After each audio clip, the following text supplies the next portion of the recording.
Rangpur medical college হাসপাতালের এক চিকিৎসকের বিরুদ্ধে হার্টের রিং বাণিজ্য ও অর্থ আত্মসাতের অভিযোগ আনা হলেও প্রাথমিকভাবে তার সত্যতা মেলেনি। ধারণা করা হচ্ছে পূর্ব শত্রুতার জেরে তাকে ফাঁসানো হয়েছে।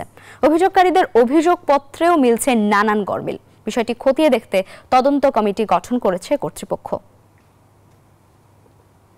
হার্টে ব্লক আছে কিনা রোগী তা নিজেই জানেন না, অথচ রোগীর স্বজনদের লিখিত অভিযোগ ঘুরছে বিভিন্ন দপ্তরে, যেখানে হার্টের রিং বাণিজ্য ও অর্থ আত্মসাতের অভিযোগ তোলা হয়েছে রংপুর মেডিকেলের কার্ডিওলজি বিভাগের সিনিয়র কনসালটেন্ট ডাক্তার মাহবুবুর রহমানের বিরুদ্ধে। ঘটনার প্রকৃত সত্য অনুসন্ধানে গেলে অভিযোগকারী মশিউর রহমানের কথায় কোনো সদুত্তর মেলেনি।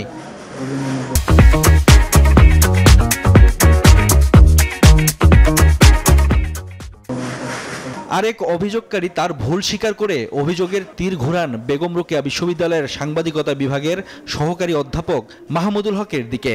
এইটা তো আমার মনে একটু ভুল হয়ে গেছে আর কি। আমার একটা উকিল ভাই আছে, উনি আমার সবকিছু লিখছে। তো উকিলের নাম কি? ওনার নাম মাহমুদুল হাসান, নাই রংপুরে থাকে।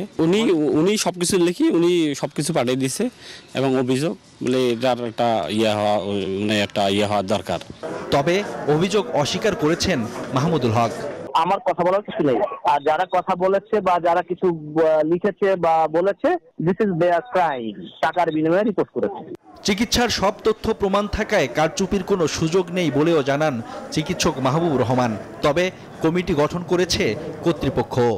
আমার কথা হলো যে রিংয়ের সংখ্যা নিয়ে যদি বিভ্রাট হয় তো এর কোনো সুযোগই নাই। তাহলে ওই দিনই বা তার পরের দিন বা 2-1 মাসের মধ্যে সেটা তারা এখানে মেডিকেলে তোলপাড় হয়ে যাওয়ার কথা। আজকে প্রায় 1 বছর পরে কেন এটা নিয়ে কথা?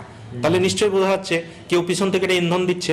আমরা 3 সদস্য বিশিষ্ট একটা তদন্ত কমিটি গঠন করেছি, যে তদন্ত কমিটি একটা নির্দিষ্ট সময়ের মধ্যে আমাদের কাছে তদন্তের রিপোর্টটা জমা দিবে এবং তদন্ত রিপোর্টের উপর ভিত্তি করেই আসলে আমরা পরবর্তী পদক্ষেপ গ্রহণ করব।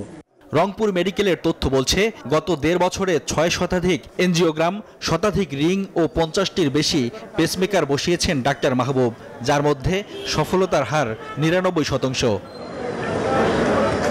Desk report, news 24।